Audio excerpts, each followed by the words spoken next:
योजनेच्या लाभांसाठी पतीला हे मृत दाखवण्यात आलेलं आहे। जालन्यातली ही धक्कादायक घटना आपण पाहतोय।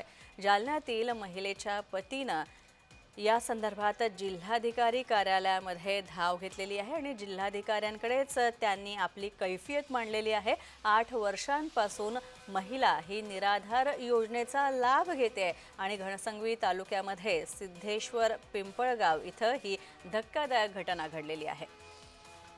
आपण पाहतोय निराधार योजनेचा लाभ केवळ आपल्याला मिळावा म्हणून आपल्या पतीला या महिलेने अक्षरशः मृत दाखवलेला आहे।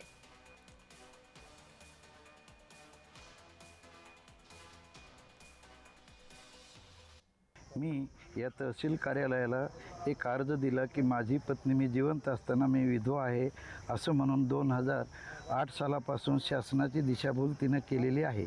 जो नायब तहसीलदार आहे तो मला म्हणतो अरे ही केस तर म्हणजे एक मेलेलं मड आहे, याला उकरून तुला काय मिळायचं। तर माझं म्हणणं असं आहे की असं जर आपण जिवंत नवरा शासनाची जर फसगत करीत असेल तर हे वाईट आहे।